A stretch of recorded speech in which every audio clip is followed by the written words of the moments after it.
इस लेक्चर के अंदर हम जॉन लॉक को डिस्कस करेंगे। जॉन लॉक के रिलेटेड जितने भी कंसेप्ट्स और फैक्ट्स हैं उनको हम डिटेल तरीके से डिस्कस करने की कोशिश करेंगे। जब मैं जॉन लॉक की बात करता हूं, जॉन लॉक का जन्म जो है वो 1632 में हुआ था और 1704 में उनकी डेथ हो जाती है। वो ब्रिटेन में पैदा हुए थे और वो 17th सेंचुरी के एक बहुत बड़े थिंकर हुए, एक पॉलिटिकल थिंकर हुए, हम ये कह सकते हैं। उनको फादर ऑफ लिबरलिज्म भी कहा जाता है। कहा जाता है कि जो फादर है लिबरलिज्म का वो जॉन लॉक है, क्योंकि जॉन लॉक ने क्या किया, right to life, liberty and property का डिफेंस किया। उन्होंने कहा कि हर किसी के पास राइट टू लाइफ होनी चाहिए, हर किसी के पास राइट टू प्रॉपर्टी होना चाहिए और हर किसी के पास राइट टू लिबर्टी होना चाहिए, क्योंकि ये हमारे नेचुरल राइट्स हैं। ये ऐसे राइट्स हैं जो हमें नेचर ने दिए हैं, हमें भगवान ने दिए हैं। तो हर एक इंडिविजुअल के पास right to life, liberty and property होना चाहिए, क्योंकि ये राइट्स जो हैं इनएलिएनेबल राइट्स हैं। ये एक व्यक्ति से दूर नहीं किए जा सकते हैं। सरकार इन राइट्स को इन्फ्रिंज नहीं कर सकती है, एक व्यक्ति से छीन नहीं सकती है, इसलिए उनको फादर ऑफ लिबरलिज्म कहा जाता है। तो उन्होंने राइट टू लाइफ, लिबर्टी और प्रॉपर्टी का एक स्ट्रॉन्ग डिफेंस किया। उन्होंने इनका सपोर्ट किया। उन्होंने कहा कि सरकार का कोई हक नहीं बनता है कि वो सरकार राइट टू लाइफ, प्रॉपर्टी और लिबर्टी इंसान से छीने, इसलिए इनको नेगेटिव लिबरल भी कहा जाता है, इनको नेगेटिव लिबरल थिंकर भी कहा जाता है। तो इनको फादर ऑफ लिबरलिज्म कहा जाता है, ये आपको याद रखना है। उसके बाद इन्होंने क्या किया, इनके टाइम पे ग्लोरियस रेवोल्यूशन हुआ था 1688 का। अब ग्लोरियस रेवोल्यूशन के अंदर क्या होता है, एक पीसफुल ट्रांसफर ऑफ पावर होता है किंग के हाथों से पार्लियामेंट एक पीसफुल ट्रांसफर ऑफ पावर होता है किंग से पार्लियामेंट की तरफ। मतलब कि जो ग्लोरियस रेवोल्यूशन हुआ 1688 का ब्रिटेन के अंदर, वहां पे क्या होता है कि पीसफुल तरीके से, शांतिपूर्ण तरीके से राजा के हाथ से पावर पार्लियामेंट के हाथ में चली जाती है। तो राजा से पार्लियामेंट के अंदर शिफ्ट होता है पावर का, मतलब पहले राजा पावरफुल हुआ करता था, अब पार्लियामेंट पावरफुल होगा। तो एक पीसफुल रेवोल्यूशन होता है जिसको ग्लोरियस रेवोल्यूशन कहा जाता है 1688 का। इसलिए मैंने आपको बताया था ना कि every thinker is the child of his time.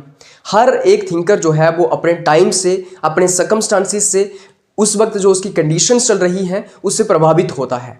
अगर मैं जॉन लॉक की बात करूं, जॉन लॉक के समय पे सब कुछ बढ़िया बढ़िया चल रहा था। रेवोल्यूशन हुआ तो वो भी पीसफुल हुआ। वही मैंने आपको थॉमस हॉब्स की बात बताई थी कि थॉमस हॉब्स के समय पे उथल पुथल चल रही थी, एनार्की चल रही थी, टर्बुलेंस चल रही थी इंग्लैंड के अंदर या ब्रिटेन के अंदर। तो थॉमस हॉब्स के आइडियाज भी वैसे ही हैं, लेकिन जॉन लॉक के समय में क्योंकि सब कुछ सही चल रहा था तो जॉन लॉक के आइडियाज भी वैसे ही हैं। जॉन लॉक को जो है वो थिंकर ऑफ कैपिटलिस्ट क्लास कहा जाता है। कहा जाता है कि जॉन लॉक जो है वो कैपिटलिस्ट क्लास के थिंकर हैं, क्योंकि उन्होंने क्या किया, एब्सोल्यूट राइट टू प्रॉपर्टी को जस्टिफाई किया। उन्होंने कहा कि जो राइट टू प्रॉपर्टी है ये एक एब्सोल्यूट राइट है और इसको उन्होंने जस्टिफाई करने की कोशिश की। उन्होंने कहा राइट टू प्रॉपर्टी जो है वो इनएलिएनेबल राइट है, ये हमें नेचर ने दिया है, भगवान ने दिया है, सरकार हमसे ये अधिकार छीन नहीं सकती है। इसलिए इनको कैपिटलिस्ट क्लास का थिंकर कहा जाता है, क्योंकि कैपिटलिज्म के अंदर कैपिटलिज्म की कोर फिलॉसफी क्या है कि प्राइवेट प्रॉपर्टी होनी चाहिए, प्राइवेट ओनरशिप होनी चाहिए रिसोर्सेज की, सरकार का इंटरफेरेंस नहीं होना चाहिए इकोनॉमिक मैटर्स के अंदर, या फिर एक मार्केट इकोनॉमी होनी चाहिए। तो इसलिए इनको कैपिटलिस्ट क्लास का थिंकर इसलिए कहा जाता है क्योंकि इन्होंने राइट टू प्रॉपर्टी को जस्टिफाई किया। उसके बाद एक मैकफर्सन थिंकर है। मैकफर्सन ने कहा कि Locke and Hobbes are scholar of possessive individualism. तो मैकफर्सन कहते हैं कि जो लॉक है और जो हॉब्स हैं ये दोनों पोजेसिव इंडिविजुअलिज्म के क्या है, स्कॉलर है। अब हॉब्स क्यों पोजेसिव इंडिविजुअलिज्म के स्कॉलर है, ये मैंने आपको हॉब्स के लेक्चर में, पिछले लेक्चर में बता दिया है। मैकफर्सन ने कहा लॉक भी पोसेसिव इंडिविजुअलिस्ट है या पोसेसिव इंडिविजुअलिज्म के स्कॉलर हैं। इसका मतलब क्या हुआ, देखो पोसेसिव इंडिविजुअलिज्म क्या होता है, जब इंडिविजुअल को कई सारे अधिकार दिए जाते हैं, जब इंडिविजुअल को सेंटर में लिया जाता है, जब इंडिविजुअल के राइट्स की बात होती है, जब ये कहा जाता है कि individual is prior to state, individual सबसे ऊपर है, एक व्यक्ति के अधिकारों की बात होती है, एक व्यक्ति की लिबर्टी, स्वतंत्रता की बात होती है, जब एक व्यक्ति की राइट टू प्रॉपर्टी की बात होती है, राइट टू लाइफ की बात होती है, जब एक व्यक्ति की बात की जाती है, कहा जाता है कि व्यक्ति ही महान है, व्यक्ति ही सेंटर में है, उसको हम कहते हैं पोसेसिव इंडिविजुअलिज्म।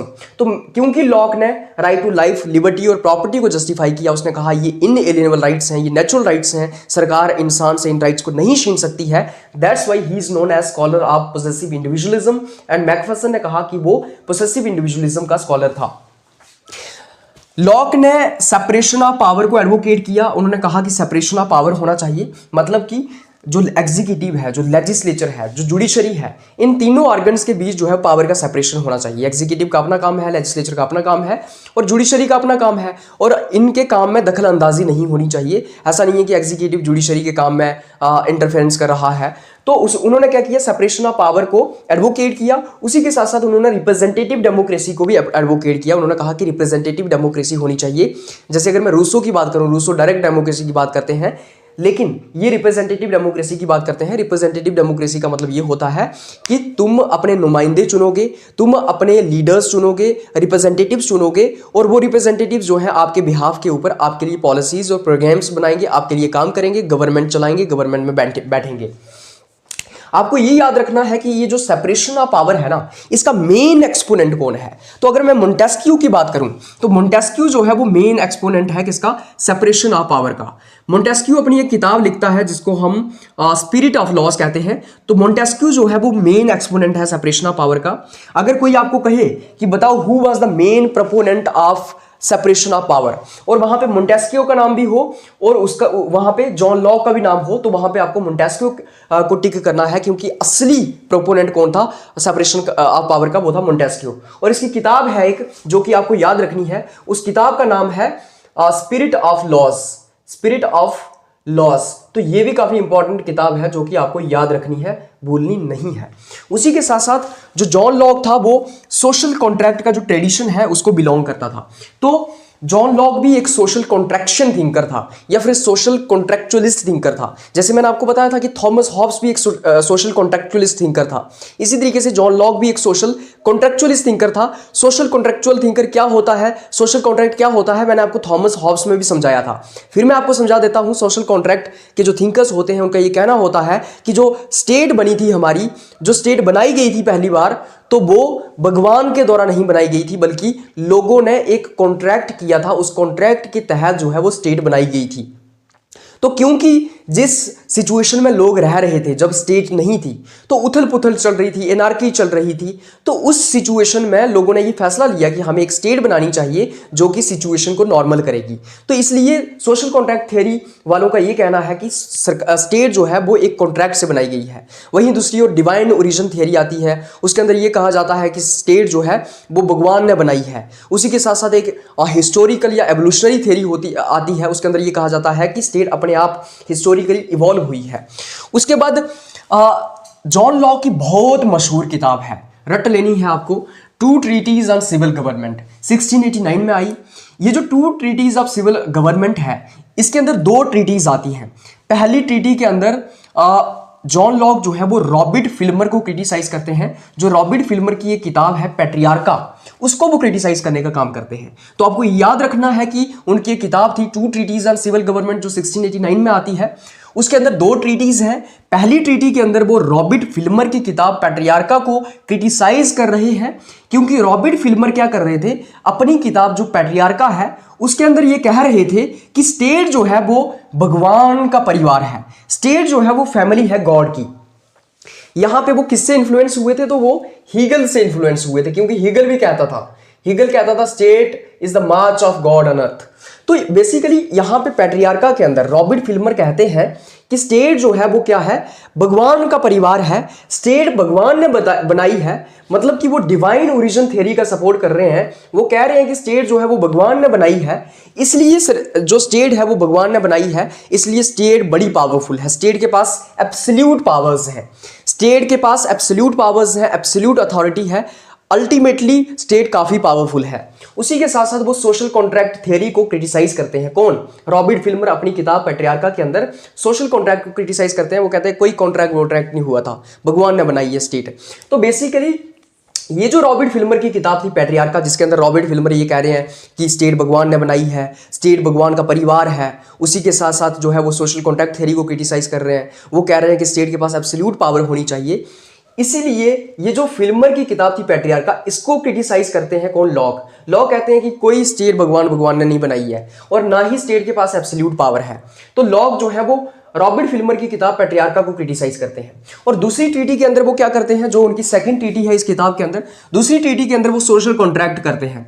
वो सोशल कॉन्ट्रैक्ट का कंसेप्ट देते हैं। वो कहते हैं कि सोशल कॉन्ट्रैक्ट क्या है। तो उनके अकॉर्डिंगली स्टेट कैसे बनी है, उन्होंने कहा कि एक कॉन्ट्रैक्ट के तहत स्टेट बनी है। लेकिन वो दो कॉन्ट्रैक्ट्स की बात करते हैं, वो सिर्फ एक कॉन्ट्रैक्ट की बात नहीं करते हैं। जैसे अगर मैं थॉमस हॉब्स की बात करूं तो थॉमस हॉब्स जो है वो एक कॉन्ट्रैक्ट की बात करता है। थॉमस हॉब्स कहता है कि एक ही कॉन्ट्रैक्ट हुआ था, contract of all with all, right, सभी का सभी के साथ कॉन्ट्रैक्ट हुआ और फिर स्टेट बन गई।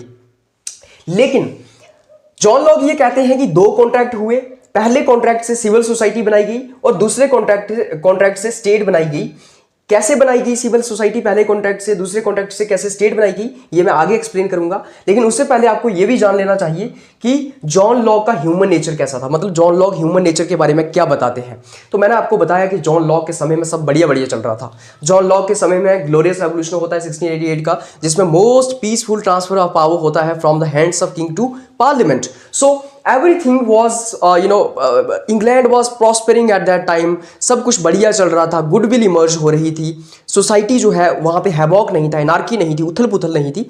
इसलिए उनका जो ह्यूमन नेचर है वो भी जो है वो अलग तरीके का है, मतलब कि वो बैड ह्यूमन नेचर नहीं देते हैं थॉमस हॉब्स की तरह कि इंसान जो है ब्रेशियस है, अनग्रेटफुल है, अनट्रस्टवर्दी है। तो इस तरीके से वो बात नहीं करते हैं। वो कहते हैं कि इंसान जो है वो रैशनल होता है यार, इंसान के पास रीजन होता है, तर्क होता है, वो सोच सकता है, वो रैशनल होता है। लेकिन वो कहते हैं कि यार इंसान रैशनल होता है लेकिन वो सेल्फ सेंटर्ड भी होता है, वो सेल्फ इंटरेस्टेड भी होता है।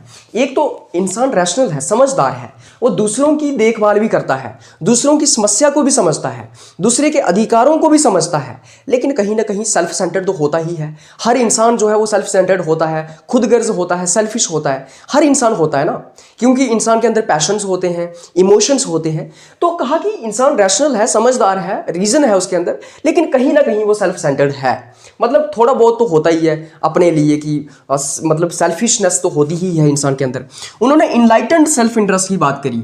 उन्होंने कहा कि यार इंसान बड़ा समझदार है लेकिन सेल्फ इंटरेस्ट भी है उसमें। उन्होंने एक बैलेंस व्यू दिया ह्यूमन नेचर का। उन्होंने ये भी नहीं बताया कि इंसान बहुत बुरा है और उन्होंने ये भी नहीं बताया कि इंसान बहुत ही अच्छा है, मतलब भगवान की तरह है। तो उन्होंने ये भी नहीं बताया, उन्होंने कहा यार बैलेंस ह्यूमन नेचर दिया उन्होंने। उसके बाद John Locke state of nature की बात करते हैं। स्टेट ऑफ नेचर का मतलब ये हुआ कि जब स्टेट नहीं थी तब क्या था, जब सरकार नहीं थी, गवर्नमेंट नहीं थी, तब कैसा था। तो जैसे कि उन्होंने बताया कि इंसान जो होता है वो इनलाइटेंड होता है, उसके अंदर रीजन होता है, उसके अंदर लॉजिक होता है, वो रैशनल होता है। इसलिए स्टेट ऑफ नेचर के अंदर क्या था, पीस थी, शांति थी। उसी के साथ साथ म्यूचुअल असिस्टेंस थी, मतलब कि हर कोई एक दूसरे की मदद करता था, एक दूसरे के राइट्स को जानता था। उसी के साथ साथ वहाँ पे गुडविल जो है वो प्रिवेल कर रही थी। तो स्टेट ऑफ नेचर के अंदर सब बढ़िया चल रहा था, मतलब जब सरकार नहीं थी, जब स्टेट नहीं थी, तब भी सब सही ही चल रहा था, ठीक ही चल रहा था। और सोशल और pre political state of nature था, मतलब कि जो स्टेट ऑफ नेचर था वहां पे लोग सोशल तो थे लेकिन प्री पॉलिटिकल था। मतलब प्री पॉलिटिकल का मतलब नो गवर्नमेंट, कोई गवर्नमेंट नहीं थी, या नो स्टेट या नो गवर्नमेंट आप कह सकते हैं, लेकिन लोग सोशल थे, सोसाइटी थी, ऐसा आप कह सकते हैं। मतलब कि वहाँ पे लोग सोशल थे। सोशल मतलब एक दूसरे से तालमेल था, मतलब एक दूसरे की मदद करते थे, एक दूसरे की हेल्प करते थे, इंटरडिपेंडेंस थी एक दूसरे के ऊपर। तो लोग सोशल थे, आराम से रहते थे, फैमिली में रहते थे, सोसाइटीज़ में रहते थे। लेकिन प्री पॉलिटिकल था, मतलब कोई गवर्नमेंट नहीं थी या स्टेट नहीं थी। वहीं दूसरी ओर अगर मैं हॉब्स की बात करूं तो हॉब्स कहता है कि स्टेट ऑफ नेचर क्या था, असोशल था या फिर प्री पॉलिटिकल था। मतलब कि स्टेट ऑफ नेचर जो है प्री सोशल था, मतलब सोसाइटी भी नहीं थी वहाँ पे, इंसान वहाँ पे सोशल भी नहीं था, वहाँ पे एनार्की थी, सिर्फ हर कोई अपने बारे में सोच रहा था। लेकिन जॉन लॉक की आपको ये बात याद रखनी है कि उनका स्टेट ऑफ नेचर क्या था, सोशल था लेकिन प्री पॉलिटिकल था। मतलब सोसाइटी या फिर इंसान सोशल उस वक्त था लेकिन वहाँ पे गवर्नमेंट नहीं थी या स्टेट नहीं थी। तो स्टेट ऑफ नेचर में सब बढ़िया चल रहा था, प्रिवेल कर रही थी गुडविल और पीस थी वहाँ पे। जब स्टेट ऑफ नेचर में इतना सब कुछ बढ़िया ही चल रहा था तो फिर सरकार क्यों बनानी है भाई, फिर कॉन्ट्रैक्ट क्यों करना है, फिर क्यों गवर्नमेंट बनानी है, फिर क्यों सिविल सोसाइटी बनानी है, फिर कॉन्ट्रैक्ट करने की क्या जरूरत है, स्टेट बनाने की क्या जरूरत है। तो basically then why contract needed if man has reason but man also has passions may dominate reason. तो उन्होंने ये कहा, लॉक ने कहा कि यार हाँ सब कुछ बढ़िया चल रहा है, सब कुछ मतलब गुडविल प्रिवेल कर रही है स्टेट ऑफ नेचर में, लेकिन इसका मतलब ये थोड़ी ना है कि तुम गुडविल के ऊपर सब कुछ छोड़ दोगे। मतलब अगर इंसान समझदार है, इंसान के पास रीजन है, लेकिन इंसान के पास पैशंस भी तो हैं। तो ऐसा भी तो हो सकता है कि पैशन रीजन के ऊपर डोमिनेट कर दें। मतलब एटलीस्ट इंसान सेल्फ इंटरेस्टेड तो है ना, अपने बारे में तो वो सोचता है ना। तो हो सकता है कि वो रीजन, मतलब रीजन जो है वो डोमिनेट ना करे, उसका पैशन डोमिनेट कर जाए, मतलब वो अपने बारे में सोचने लग पड़े, या फिर कोई भी इनकन्वीनियंस वहां पे क्रिएट हो सकती है। तो बेसिकली एक इंश्योरेंस रिक्वायर्ड होगा against that scenario and to prevent any inconvenience. तो कोई इनकन्वीनियंस क्रिएट ना हो, कोई ऐसी सिचुएशन क्रिएट ना हो जहां पे मैन के पैशंस डोमिनेट करने लगे, उसके इमोशंस डोमिनेट करने लगे रीजन के ऊपर, या फिर कोई इनकन्वीनियंस ना हो क्योंकि वहां पे कोई कॉमन लॉ अथॉरिटी नहीं थी, कोई कॉमन लॉ को इन्फोर्स करने वाला नहीं था। भाई हर कोई जानता था कि क्या बोलते, हमें एक दूसरे की हेल्प करनी है, एक दूसरे के राइट्स को पहचानता था, लेकिन प्रॉब्लम ये थी कि लॉ ही नहीं था, कोई कॉमन अथॉरिटी ऑफ लॉ ही नहीं थी। वो नेचुरल लॉ की बात करते हैं तो नेचुरल लॉ को इन्फोर्स करने वाला कोई था ही नहीं। तो बेसिकली ऐसा हो सकता है ना कि मेरे घर के बाहर किसी ने गाड़ी लगा दी, राइट। अब मैं कह रहा हूं कि तूने मेरे घर के बाहर गाड़ी क्यों लगाई है, तो वो कह रहा है कहाँ लिखा है कि तुम्हारे घर के बाहर गाड़ी नहीं लगानी है। तो बेसिकली इतनी सी इनकन्वीनियंस तो थी ना। या हो सकता है कि मैंने खेतों में कनक लगाई हुई है और किसी ने कनक मेरी काट ली वहां से, तो एटलीस्ट इतना तो सेल्फ, मतलब ऐसी इनकन्वीनियंस वहां पे क्रिएट हो सकती थी। तो उसको प्रिवेंट करने के लिए क्या किया गया, कॉन्ट्रैक्ट किया गया। अब दो कॉन्ट्रैक्ट होते हैं, मैंने आपको बताया। पहले कॉन्ट्रैक्ट से क्या बनती है, सिविल सोसाइटी बनती है। So the formation of civil society was the result of first contract. First contract का रिजल्ट क्या था, सिविल सोसाइटी का फॉर्मेशन। सिविल सोसाइटी क्यों बनाई गई, ताकि यार नेचुरल राइट्स को रिकॉग्नाइज किया जाए, मतलब कि ये पहचाना जाए कि हमारे कुछ नेचुरल राइट्स हैं, हमारा राइट टू लाइफ, लिबर्टी और प्रॉपर्टी कुछ नेचुरल राइट्स हैं, उनको अच्छे तरीके से पहचाना जाए। सारे लोग इकट्ठे हुए, उन्होंने कॉन्ट्रैक्ट किया और उन्होंने कहा कि यार, मतलब सारे लोग इकट्ठे हुए, सिविल सोसाइटी बनी और सारे लोगों ने कहा कि यार हमारे कुछ नेचुरल राइट्स हैं, तो हमें, उन्होंने अपने नेचुरल राइट्स को पहचाना और फिर उन्होंने कहा कि यार एक कॉमन अथॉरिटी ऑफ लॉ की इस्टेब्लिशमेंट होनी चाहिए। उन्होंने कहा कि एक कॉमन अथॉरिटी होनी चाहिए जो हमारे नेचुरल राइट्स को प्रोटेक्ट करके रखे। मतलब अगर कोई इनकन्वीनियंस क्रिएट होती है स्टेट ऑफ नेचर में, अगर पैशंस डोमिनेट करने लगते हैं रीजन के ऊपर, तो हमारे पास एक कॉमन अथॉरिटी ऑफ लॉ होनी चाहिए जो कि हमारे नेचुरल राइट्स को प्रोटेक्ट कर सके। और उसके बाद क्या होता है, एक और कॉन्ट्रैक्ट होता है और सिविल सोसाइटी क्या करती है, दूसरे कॉन्ट्रैक्ट के थ्रू गवर्नमेंट बनाती है। याद रखना, पहले कॉन्ट्रैक्ट के थ्रू सिविल सोसाइटी बनाई गई और सिविल सोसाइटी ने ये सोच विचार किया, उन्होंने अपने राइट्स को रिकॉग्नाइज किया, नेचुरल राइट्स को, और कहा कि एक कॉमन अथॉरिटी ऑफ लॉ होनी चाहिए। फिर सिविल सोसाइटी ने दूसरा कॉन्ट्रैक्ट किया और दूसरे कॉन्ट्रैक्ट के तहत क्या बना, गवर्नमेंट बनाई गई। तो पहला कॉन्ट्रैक्ट बनाया, पहले कॉन्ट्रैक्ट के तहत क्या किया गया, सिविल सोसाइटी बनाई गई, सिविल सोसाइटी इकट्ठी हुई, कॉन्ट्रैक्ट किया उन्होंने, और दूसरे कॉन्ट्रैक्ट के तहत गवर्नमेंट बनाई गई। और ये जो गवर्नमेंट बनाई, ये जो फॉर्मेशन ऑफ गवर्नमेंट था, गवर्नमेंट को सिर्फ 3 एरियाज दिए गए, 3 मैटर्स दिए गए कि गवर्नमेंट का काम होगा कानून बनाना, कानून को एग्जीक्यूट करना और कानून को एजुकेट करना। मतलब कि कानून बनाना, कानून को इंप्लीमेंट करना और उसी के साथ साथ कानून को इंटरप्रेट करना। सिर्फ 3 मैटर्स जो है वो गवर्नमेंट को दिए गए। और man has not transferred 3 natural loss, मतलब जो 3 नेचुरल लॉस थे ना, उनको ट्रांसफर नहीं किया। मतलब कि राइट टू लाइफ, लिबर्टी और प्रॉपर्टी, ये जो 3 नेचुरल राइट्स थे इंसान के, इनको ट्रांसफर नहीं किया गया गवर्नमेंट को। मतलब कि इन 3 राइट्स को गवर्नमेंट आपसे नहीं छीन सकती है, इन 3 राइट्स को गवर्नमेंट टच भी नहीं कर सकती है। ये 3 राइट्स जो है नेचुरल राइट्स हैं, भगवान ने दिए हैं, नेचर ने दिए हैं, इनएलिएनेबल है, इंसान की फंडामेंटल ग्रोथ के लिए इंपॉर्टेंट है। एक इंसान है, इसलिए उसके पास ये 3 राइट है। हर किसी का हक बनता है कि उसके पास ये 3 राइट्स हो। सरकार कोई नहीं होती है आपके इन 3 राइट्स को छीनने वाली, इसलिए इन 3 राइट्स को सरेंडर नहीं किया गया, इन 3 राइट्स को ट्रांसफर नहीं किया गया। लेकिन सरकार जो है, स्टेट जो है, गवर्नमेंट जो है, वो इन राइट्स को प्रोटेक्ट करेगी, इनको बचाएगी, मतलब कि प्रोटेक्ट करने का काम करेगी। उन्होंने कहा कि यार state is neither the originator of natural rights and hence state has no right to abridge और infringe your natural rights. Very simple. कहता है कि यार ये जो 3 राइट्स हैं ये हमें नेचर ने दिए हैं, तो सरकार कौन होती है हमसे ये राइट्स लेने वाली? जब ये राइट्स ही हमें नेचर ने दिए हैं, सरकार ने नहीं दिए हैं, तो सरकार हमसे इन राइट्स को छीन भी नहीं सकती है। तो इसलिए गवर्नमेंट को जो है वो बड़ी लिमिटेड पावर्स दी गई। लिमिटेड पावर्स क्यों दी गई? क्योंकि जॉन लॉक ने कहा कि इंसान तो बढ़िया बढ़िया बिना सरकार के भी रह रहा था, गवर्नमेंट के बिना भी इंसान, मतलब कि जो है वो गुडविल वहां पे प्रिवेल कर रही थी, पीसफुल लाइफ थी। सरकार इसलिए बनाई थी कि तुम्हें तुम्हारे राइट्स को प्रोटेक्ट किया जाए और लॉ वगैरह बनाया जाए कॉमन अथॉरिटी ऑफ लॉ होनी चाहिए। इसलिए सरकार के पास लिमिटेड पावर्स होंगी, मतलब कि पावर्स इतनी ज़्यादा नहीं होगी सरकार के पास, एब्सोल्यूट पावर नहीं होगी। Like Hobbes has given absolute powers to the state और government. Hobbes has called the state as Leviathan state, the monster state, all powerful state, but Locke has not given unlimited powers to the state, because state has only limited powers, because without state man was living peacefully, there was mutual assistance in state of nature when there was no government, goodwill was prevailing, peace was there, and henceforth there are very limited powers with in the government के पास बहुत limited powers हैं। और ये जो powers हैं government की, इनको 3 natural laws ने लिमिट करके रखा हुआ है। ये जो 3 नेचुरल लॉज हैं, right to life, liberty and property, इन्होंने गवर्नमेंट की पावर्स को लिमिट करके रखा हुआ है। Government cannot act on its own, government अपने हिसाब से काम नहीं कर सकती है, गवर्नमेंट को लोगों के हिसाब से काम करना पड़ेगा, क्योंकि अल्टीमेटली सिविल सोसाइटी के हिसाब से गवर्नमेंट को काम करना पड़ेगा।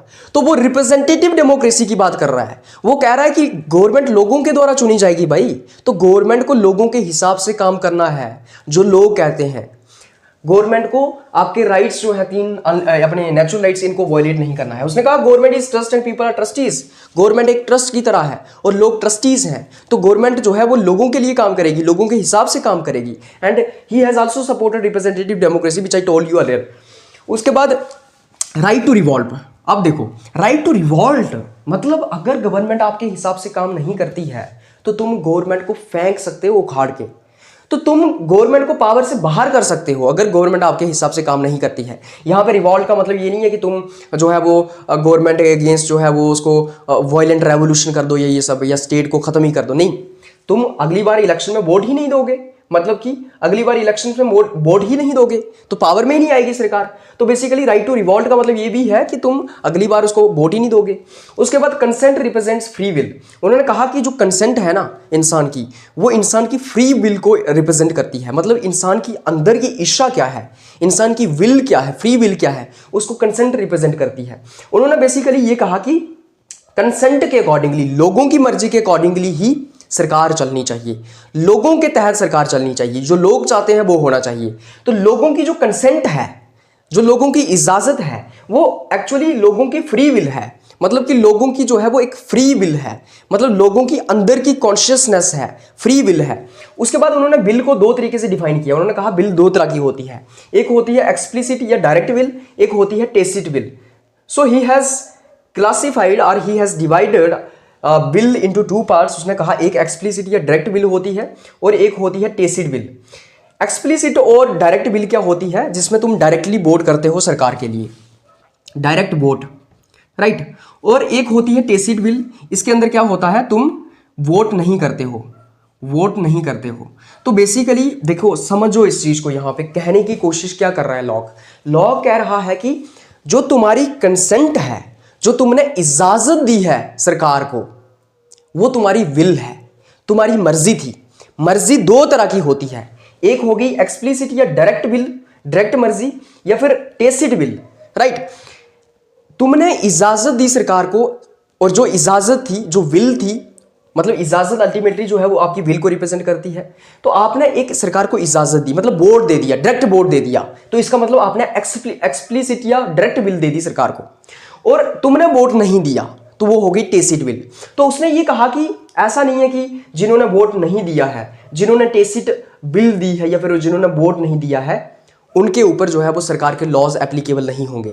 सरकार के लॉज जो है वो इन लोगों के ऊपर भी एप्लीकेबल होंगे। तो सिंपल का मतलब यही है यार, हमारे देश में सरकार बनती है तो जो लोग वोट नहीं भी करते हैं तो वो लोग भी तो, उनके भी तो ऊपर इंप्लीमेंट होते हैं लॉज। अब मैंने प्रधानमंत्री मोदी के लिए अगर वोट नहीं किया है तो क्या वो मेरा प्रधानमंत्री नहीं है? सो बेसिकली उन्होंने कहा कि जो विल होती है 2 तरह की होती है। तो जो टेसिट विल होती है वो भी गवर्नमेंट के अंदर शामिल होती है। तुमने टेसिट कंसेंट दी है अपनी। सो इस तरीके से वो कहते हैं कि जो विल होती है वो 2 तरह की होती है, एक्सप्लिसिट विल या फिर टेसिट विल। उसके बाद आइए हम डिस्कस करते हैं जॉन लॉक का थियरी ऑफ प्रॉपर्टी या फिर थियरी ऑफ प्राइवेट प्रॉपर्टी। तो जॉन लॉक का प्राइवेट प्रॉपर्टी के बारे में क्या कहना था? मैंने आपको बताया कि जॉन लॉक ने कहा कि जो राइट टू प्रॉपर्टी है वो एक नेचुरल राइट है। सो बेसिकली उसने एब्सोल्यूट राइट टू प्रॉपर्टी को जस्टिफाई करने की कोशिश की। उसने कहा कि एब्सोल्यूट राइट टू प्रॉपर्टी होना चाहिए, और उसने कहा कि ये एक नेचुरल राइट है, राइट। उसने कहा कि ये हमें नेचर ने दिया है। सो उसने एब्सोल्यूट राइट टू प्रॉपर्टी को जस्टिफाई किया। उसने कहा कि गवर्नमेंट को हमने सिर्फ इसलिए बनाया है ताकि वो प्राइवेट प्रॉपर्टी को प्रोटेक्ट कर सके, जो आपका राइट टू प्राइवेट प्रॉपर्टी है उसको प्रोटेक्ट कर सके। उसने कहा राइट टू प्रॉपर्टी जो है वो most of all important rights हैं, मतलब जितने भी राइट्स हैं, जितने भी नेचुरल राइट्स हैं, उनमें से सबसे ज्यादा इंपॉर्टेंट कौन सा है? राइट टू प्रॉपर्टी है। इवन कि वो राइट टू प्रॉपर्टी को जो है वो राइट टू लाइफ के साथ रिलेट करके देखते हैं। वो कहते हैं राइट टू लाइफ इतना जरूरी है राइट टू प्रॉपर्टी। उन्होंने कहा कि if individual mixes its labour to property then the property solely belongs to him. उन्होंने कहा कि अगर इंडिविजुअल अपनी लेबर मिक्स कर देता है किसी प्रॉपर्टी के अंदर तो वो प्रॉपर्टी उसी को बिलोंग करती है। फॉर एग्जांपल कोई खाली खेत पड़ा हुआ है, उस खाली खेत के ऊपर मैं सरसों लगा देता हूँ या फिर गेहूँ लगा देता हूँ, तो मैंने वहाँ पे अपनी लेबर लगाई और उसके बाद गेहूँ लगाया। अब वो खेत मेरा है, मतलब वो खेत पहले किसी का नहीं था, अब मैंने वहाँ पे लेबर को मिक्स किया, वहाँ पे सरसों लगाई, गेहूँ लगाई, अब वो मेरा खेत होगा। सो बेसिकली उसने कहा कि अगर इंडिविजुअल अपनी लेबर प्रॉपर्टी के अंदर मिक्स कर देता है तो वो प्रॉपर्टी उसको बिलोंग करती है। अब यहाँ पे रॉबर्ट नॉजिक जो है वो क्रिटिसाइज करते हैं किसको? जॉन लॉक को। बड़ी फेमस बात, मतलब बड़ी रोचक बात कहते हैं रॉबर्ट नॉजिक। रॉबर्ट नॉजिक का ये कहना है कि जॉन लॉक जी पगला गए हो क्या? मतलब कैसी बातें कर रहे हो? लेबर मिक्स कर दोगे तो तुम्हारा हो जाएगा वो खेत, मतलब तुम किसी प्रॉपर्टी में अपनी लेबर मिक्स कर दोगे वो तुम्हारी हो जाएगी। तो रॉबर्ट नॉजिक कहते हैं क्या हो अगर मैं समुद्र के अंदर एक बाल्टी दूध की मिक्स कर दूं, मेरा समुद्र हो जाएगा पूरा वो। मतलब रॉबर्ट नॉजिक का ये कहना है कि अगर एक समुद्र के अंदर मैं एक बाल्टी दूध की डाल दूं तो क्या सारा समुद्र मुझे बिलोंग करेगा? क्या सारा समुद्र मेरा हो जाएगा? क्योंकि अपनी लेबर मिक्स की है मैंने उसके अंदर। So basically Robert Nozick criticise करते हैं यहाँ पे जॉन लॉक को, कहते हैं कि यार ये जो तुमने कहा है कि किसी भी चीज़ में तुम लेबर अपनी मिक्स कर दोगे वो चीज़ तुम्हें बिलोंग करती है, तो अगर मैं एक बाल्टी दूध की समुद्र के अंदर या दरिया के अंदर मिला दूं तो क्या सारा दरिया या समुद्र मेरा हो जाएगा? सो रॉबर्ट नॉजिक की एक बड़ी मशहूर किताब है जिसको आपने याद रखना है, एनार्की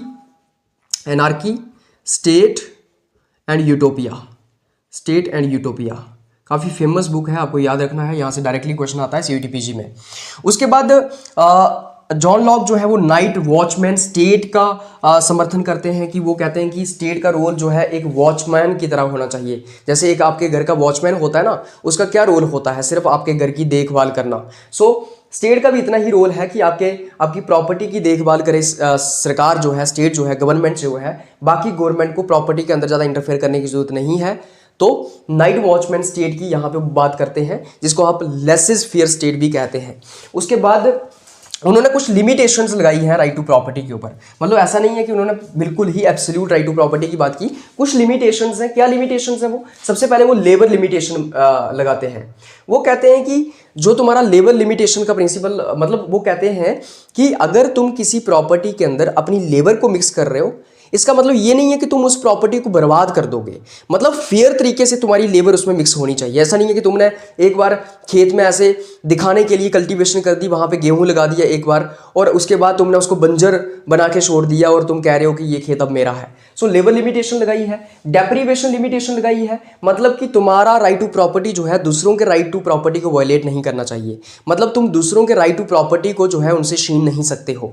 उसके बाद उन्होंने स्पॉइलेज लिमिटेशन लगाई है। स्पॉइल या स्पॉइलेज लिमिटेशन आप इसको कह सकते हैं। मतलब कि तुम जो है वो प्रॉपर्टी को बर्बाद नहीं करोगे, तुम नेचुरल रिसोर्सेज को बर्बाद नहीं करोगे। सो बेसिकली जितने भी नेचुरल रिसोर्सेज हैं, मतलब कि जितना तुम्हें आम खाना है उतना ही तोड़ोगे, बर्बाद नहीं करोगे उसको। सो बेसिकली तुम नेचुरल रिसोर्सेज को बर्बाद नहीं करोगे, तुम प्रॉपर्टी को बर्बाद नहीं करोगे इस चीज़ की। अगर तुम एक समुद्र से पानी निकाल रहे हो तो एक बाल्टी पानी निकालो ना, पूरे समुद्र को गंदा करने की क्या ज़रूरत है? या तुम एक बोली से पानी ले रहे हो तो एक बाल्टी पानी लो ना, पूरी बोली को गंदा करने की क्या जरूरत है? And if you are making the whole baoli dirty, it means क्या? इट मीन्स ये कि तुम जो नेचुरल रिसोर्सेज हैं उनको बर्बाद कर रहे हो, उनको एक्सप्लॉइट कर रहे हो। उसके बाद लॉग ऑन टॉलरेशन।